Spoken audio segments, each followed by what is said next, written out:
Okay, now here's the fun part. We're splitting the caliper. I've already loosened up these four bolts that hold the two halves together.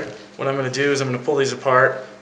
Basically do this at your own risk. There are two washers, rubber washers in here that I'm sure aren't too difficult to replace, but if they are chewed up or eaten or otherwise unusable, basically you're kind of on your own.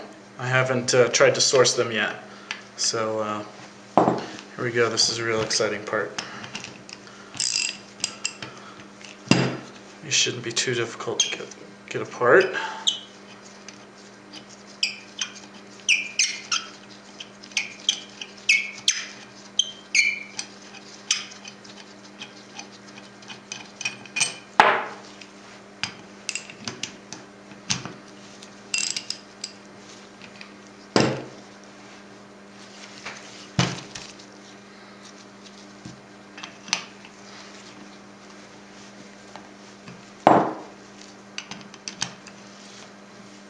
I'm using a very large wrench here, probably not necessary, but it's the closest thing I had on hand. There we go. Now the rubber washers on my other caliper were perfectly fine, they look brand new. Of course they've been soaking in brake fluid all these years, but who knows when the last time they were touched, or when the caliper was touched. I just felt like if I'm going to do the rotors, I might as well do the calipers. So part of this project started out doing the front bearings, of course, and then I took the rotors to get looked at, made sure those were thick enough to continue to use, and sure enough they are. They have about half their life left on them, and since I had to take the caliper off anyways, I thought maybe I should buy the rebuild kit, new dust boots and such, just tackle this all at once. So here we go. Here's the two halves.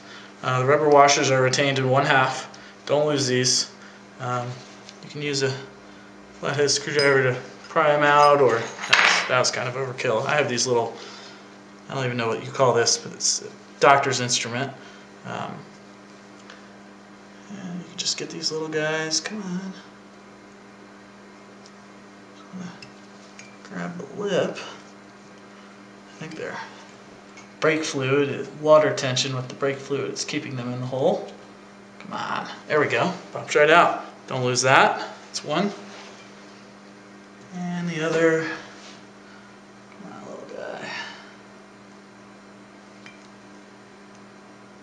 There we go, there's all sorts of crud in here too, so you want to clean that off.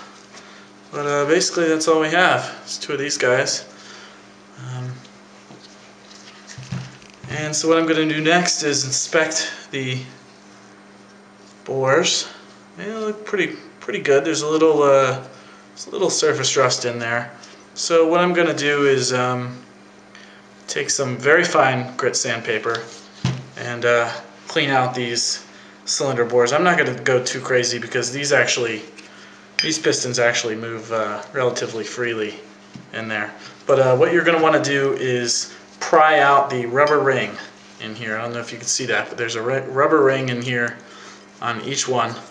So you're going to want to get that out, and I would recommend using a razor blade. I have a razor blade around here somewhere. What I'm going to do is take one of these out real quick to show you, and then I'll cut the video so you don't have to watch all of this. But there we go, there's one.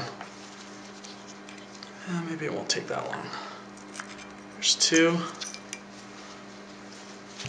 And these are trash. I'm not reusing those. Those come in the kit.